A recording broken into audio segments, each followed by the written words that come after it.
So karon guys, muusaka ko bukid. So aakyat tayo ng bukid ngayon kasi tingnan natin yung tinanim natin na half hectares na mais. So syempre makikita nyo, aakyat talaga tayo ng bukid. So ito yung exercise ko sa mga ilang taon na nagtrabaho na ako na nakaupo lang. So para pumayat din ako at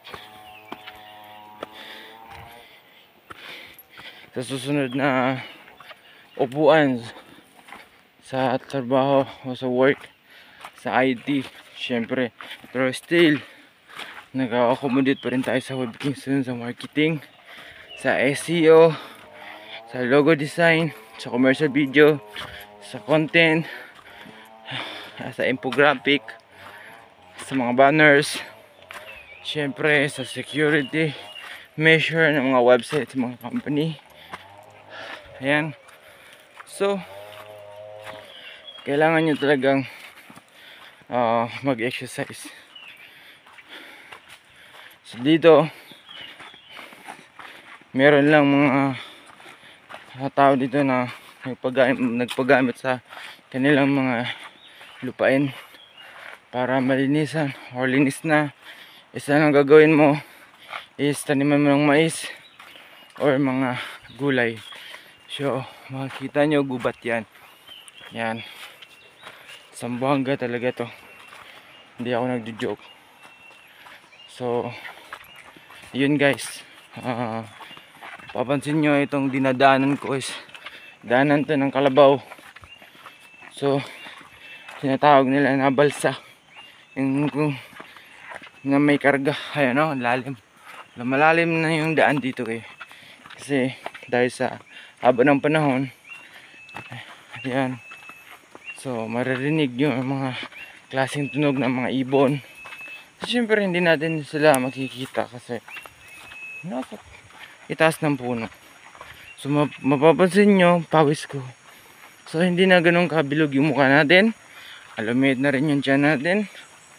So ayun, kasi ngayong taon na ito kakawan man lang natin dito. Siyempre meron tayong goal dito na maging success yung project. So ito yung tinatawag ko dito is project. Project sa lahat ng opportunity na i-build. Kasi sa Cebu within 2 years natapos ko yung bahay. Ayun, marami rin ako nabili, pero hindi ako mahilig mag-ipon kasi nga pag mag-ipon ka kasi hindi mo alam kung saan mapupunta So meron din akong natulungan sa Cebu. So nandito ako ngayon sa Zamboanga. Marami rin tumutulong sa akin, marami rin. So sa 4 kong manok, yun, merong mga tao nagbibigay sa akin. Siyempre si Chued yun, Chuedi, si Chudario at si Papa Kayong. So at kay Gaw Brian. So siyempre 4 ka manok yan. So 4 na chicken. So mapapansin nyo, tatawid na naman tayo ng ilog. Ayan, pa ilog, gubat to. So ayan, so ganito, ang daming mga bato-bato, mga malalaking bato-bato dito. Ayan, so sapa. So mapapansin nyo, sapang sapa talaga, no? Siyempre ayan, so mga malalaking bato talaga.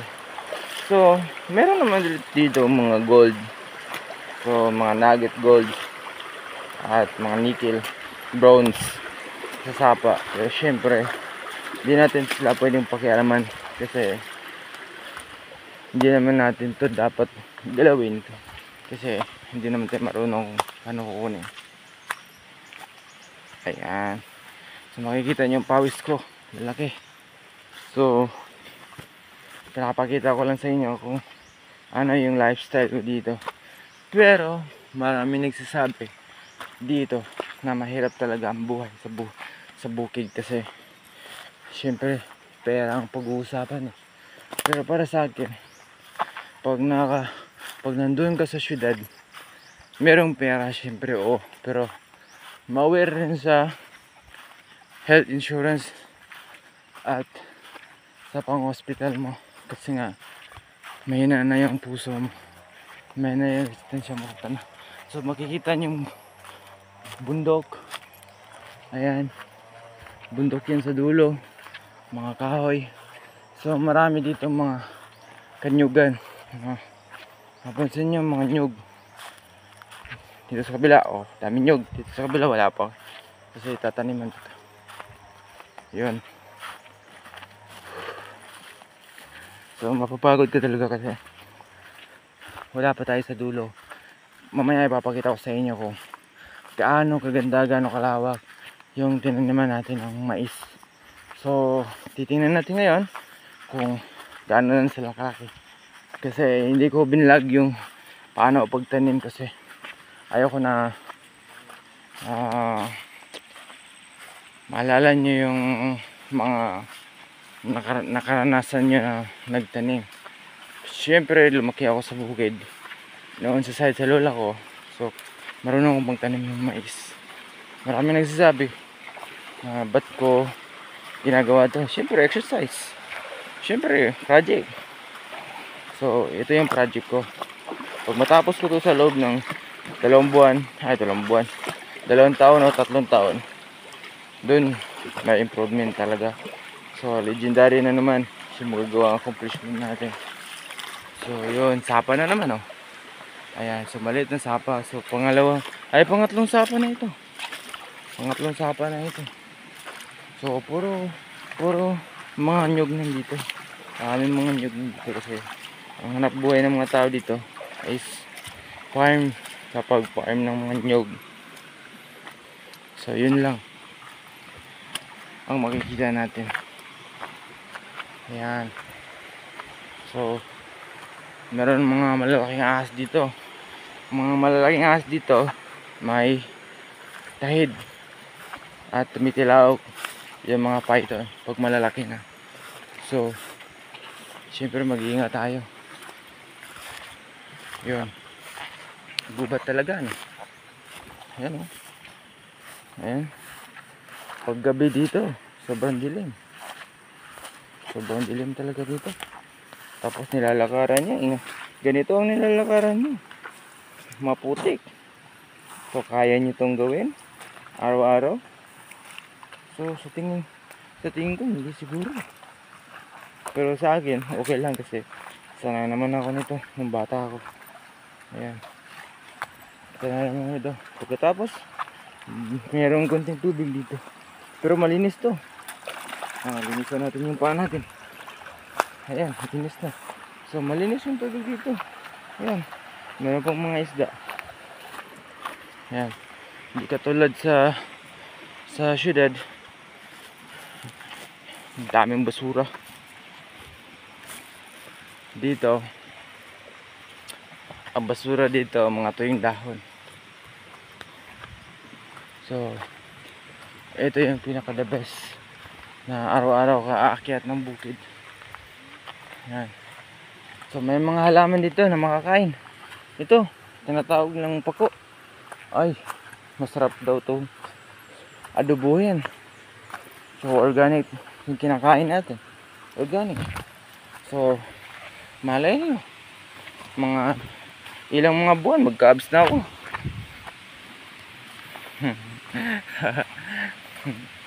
So yeah, malapit na naman tayo sa pang-apat na sapa. Tatawid na naman tayo. So malayong malayo talaga. So gubat. Ayan, gubat na gubat. Ayan. So ayan, maririnig niyo yung uwak. Mga malalaki yung uwak dito. So nilalakaran natin ito mga bato-bato. Kung mapapansin nyo, grabe talaga. Grabe, tignan nyo yung paa ko, parang sumasakit na. So yun, It's still humble pa rin, syempre. Pag sinesearch nyo sa Google, webkingston.com, syempre, nandyan pa rin yan. Tuloy pa rin yung marketing natin. Tuloy pa rin yung karera natin sa buhay. As a pure IT. Full stack web.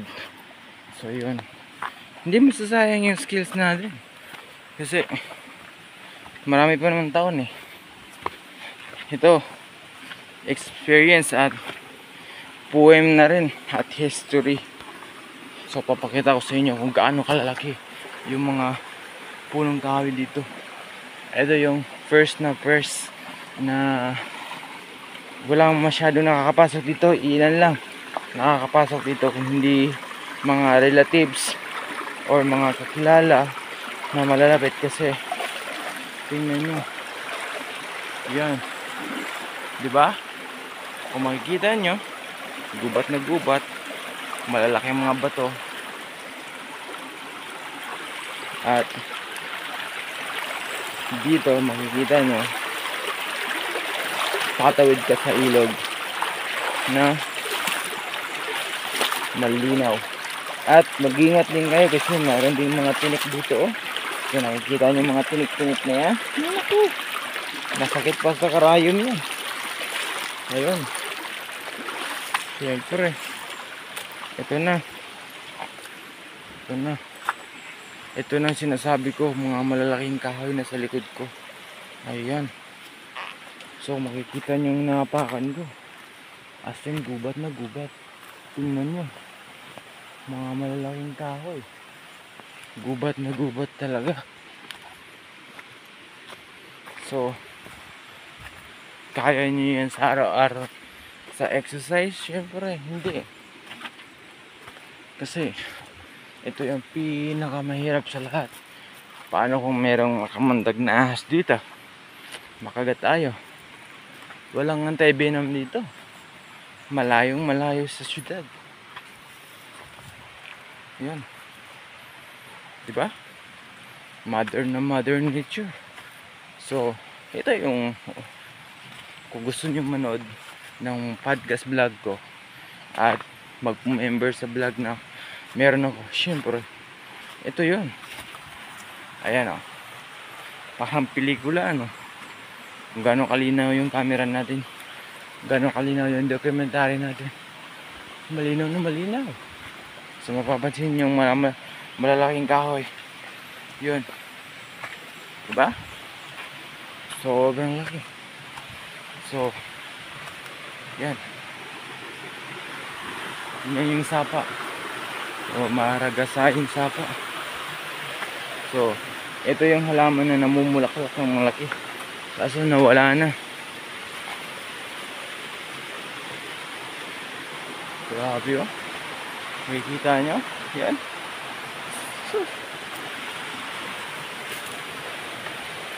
Makikita nyo lang to sa mga lumang pelikula, pero dito, I mean, pag pumasok kayo dito, kung malakas lang ang loob nyo, ayan, syempre maging humble kayo, makakarating kayo kung saan, at maraming tutulong sa inyo.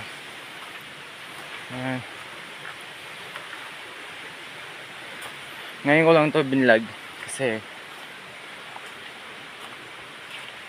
pas okay itong ganito eh. Ayan, diba? Okay yung vlog natin.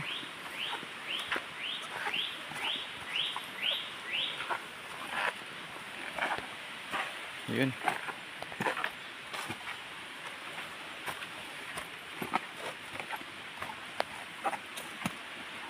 So papakita ko sa inyo pinakamalaking kahoy na nakita ko ngayon. Parang malaki pa sa drum o sa tangke. Ayan sa likod ko. Ayan, pinakamalaking kahoy yan. Malapitan lang yan. Grabe yung laking kahoy niya. Huh? Tingnan nyo yung daan. Sobrang putik. Mga halaman dito. Mamahalin ang mga halaman dito. Ayan o, mga halaman o. Mga halaman sa syudad. Nandito ra. pinuputol lang nila sa tumutubo sa daan. Ayun. So ganun ang buhay sa probinsya. Probinsya na tinatawag nila second forest. Ayan.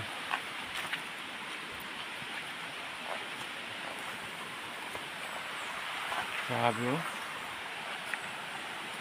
So mamaya tatawid tayo sa hagdang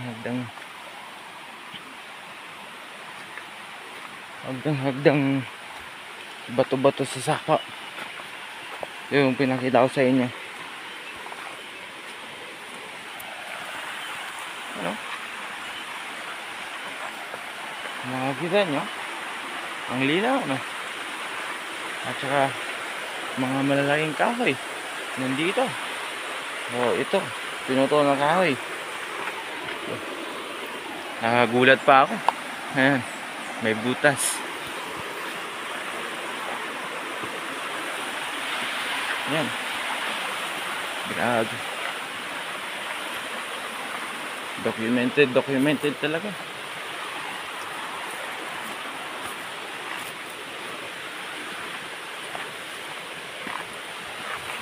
Ayun. So, syempre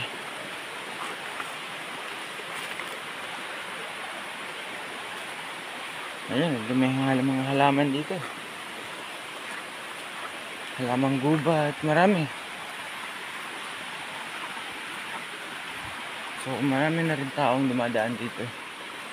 Kasi yung putol. So, pang ilang sapa na to?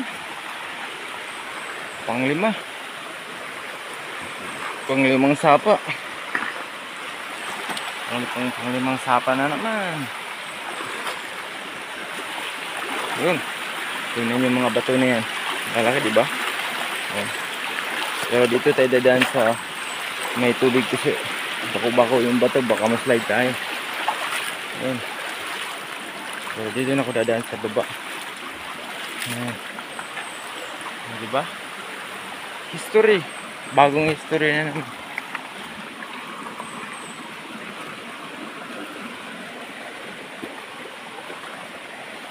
Ayan.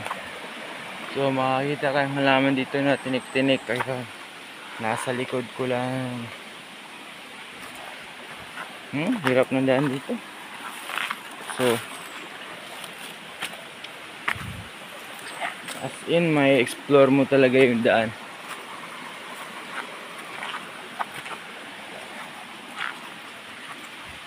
Yun. Diba okay kayo? Okay kayo.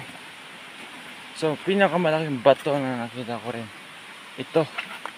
Nasa ilang taon na rin tong bato na nasa likod ko. Ayan, pinakamalaking bato.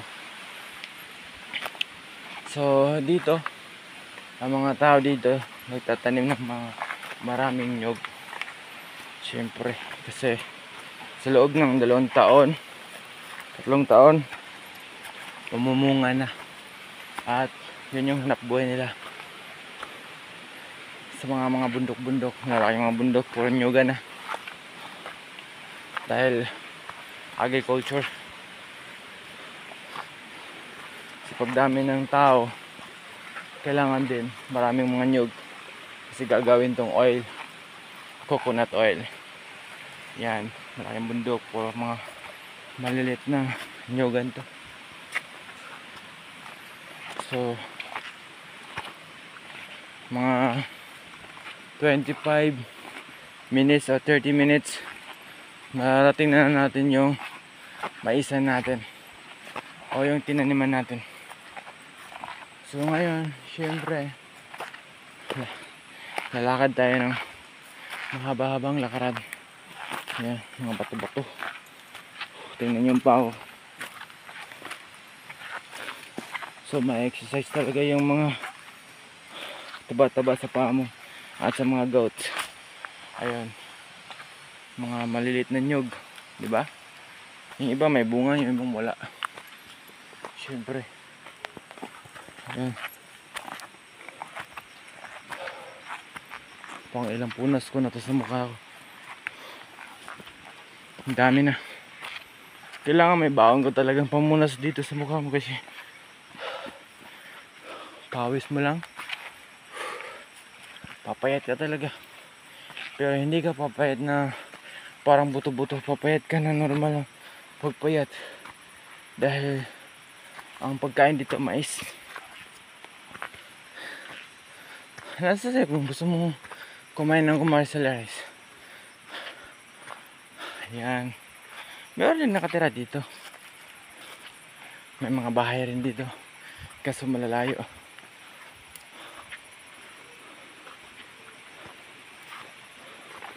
So last na ilog tatawarin natin ngayon. Yung hagang bato. Ayan, may bahay naman dito. Yung mga bahay sa probinsya yung ganito. Ayan. Parang wala talagang silang kapitbahay oh. At wala rin tao. Meron silang malit na upuan dito. Syempre hindi tayo pwede magpapahinga kasi nga baka mabutan tayo ng ulan. Kailangan bago umulan kasi masamang panahon no?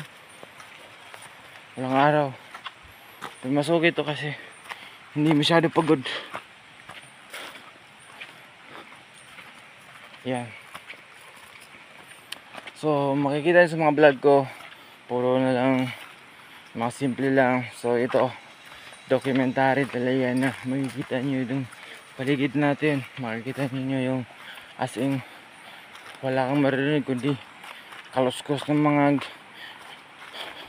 mga insekto, mga ilog, mga kahoy. Kung maswerte makakita tayo ng malalaking python or mga bayawak. Pero dahil maraming kumakain sa ganyan dito, so bihira na lang. Pero meron naman siguro ang time na makakita talaga tayo ng ganyan. Pero sa ngayon, so papunta tayo dun sa farm na kung saan na nagtanim tayo ng mais. Wala pa tayong nasasalubong ng ganyan. So syempre hindi naman natin pinapangalan makasalubong tayo ng ganyan. Kasi nga alam nyo naman, mahirap yan. Wala tayong dala na niya namang pamalo or itak. So ito yung makikita nyo. Ayan, ilog na merong mga isda, tawag nila paitan na native ng mga isda sa mga ilog.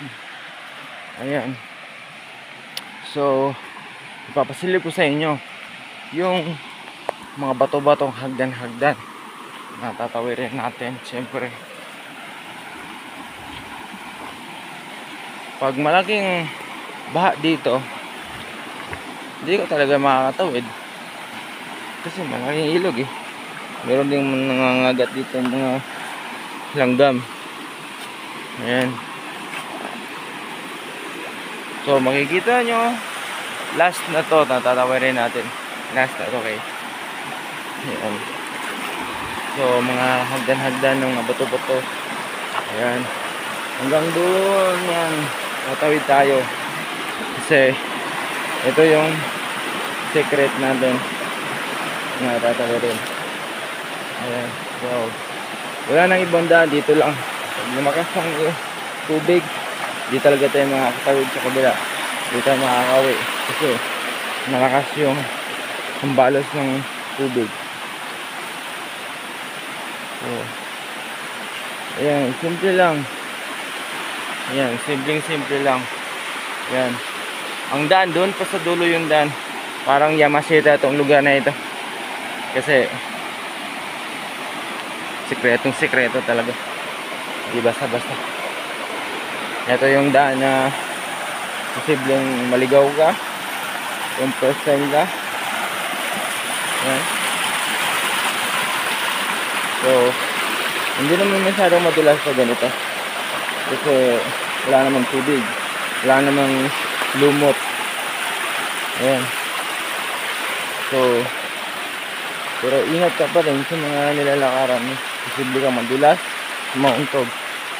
So ito yung tinatawag ko dito na malaking butas or waterfall na sekreto lang na nakalubog.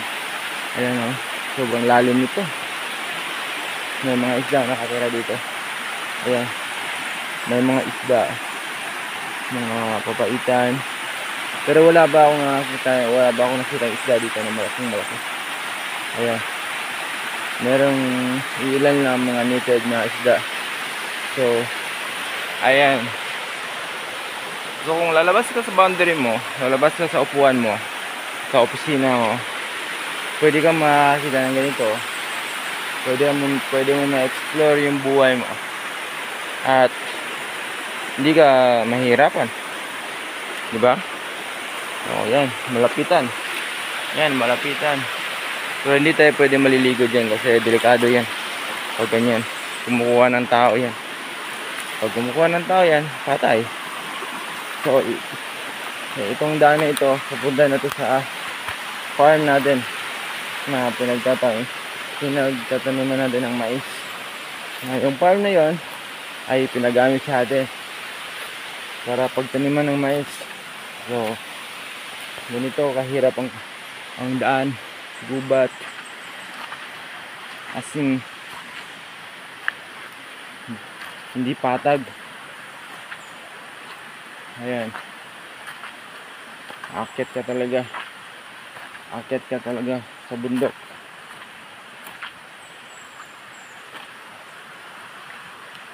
So makikita nyo asin talaga sa pelikula doon, makikita nyo, diba? Asin pagod na pagod talaga. Yan,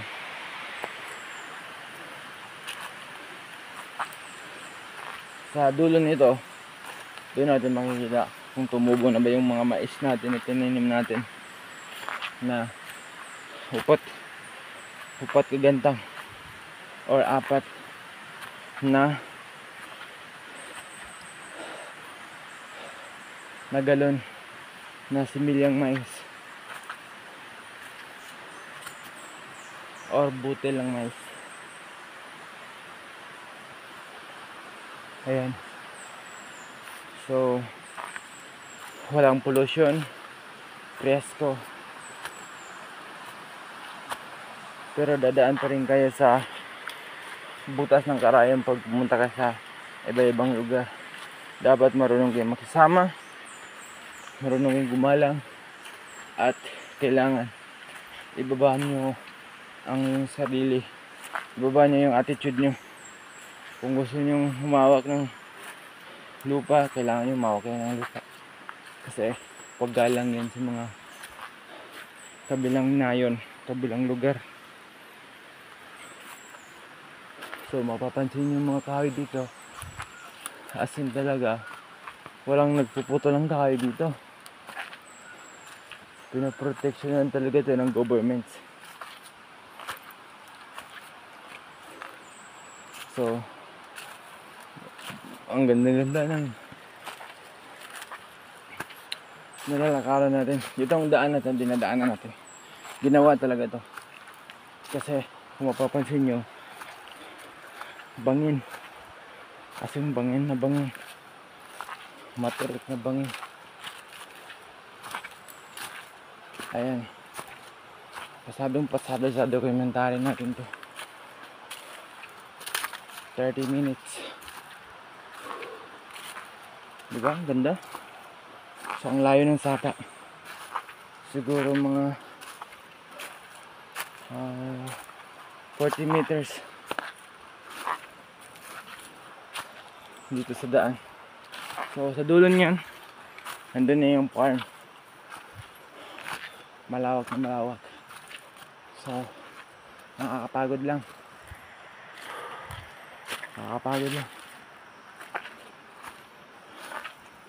kailangan mo maglakad ng dahan-dahan kasi matirik ang daan, paakyat. 2, 3 hinga mo nito. Grabe.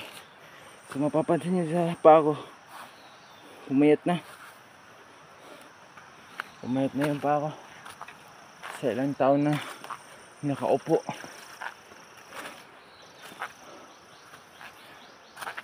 tayo sa trabaho. So, wala namang problema kung nakaupo kayo sa trabaho eh. 3 years nakaupo, 2 years na kailangan nyo umakyat sa bukid araw-araw at magtanim ng mga halaman or gulay or mais or any plantation para maka-revive yung katawan ninyo sa ganitong toxic na industry. Kasi may exercise yung heart nyo, yung lungs nyo, yung mind, yung mga other toxic sa katawan mawawala. So last na lang to. Makikita niyo yung saging na yan. Siyempre, ayan na. Ito na ang pasimula. May malit na resort. Ito na. So, ito na yung bagong plantation ng mga nyug, mga banana leaves. Ito mapakita ko sa inyo. May bahay din dito. Yung may-ari ng farm na ito. Ayun. Meron din siya mga alagang manok. So, nandito na tayo. So, 30 minutes. Mga 32, 33. So, malayo-layo talaga. So, ayan. Ito na. So, ito na. Nandito na tayo. Diyan tayo. Diyan yung diyan yung nakatanim yung mais ko. Diyan. So, may nakikita na akong mais. Ayun. Marami nang tumubo sa mais natin. Doon sa dulo. So, sign up na tayo guys. Sign up na tayo.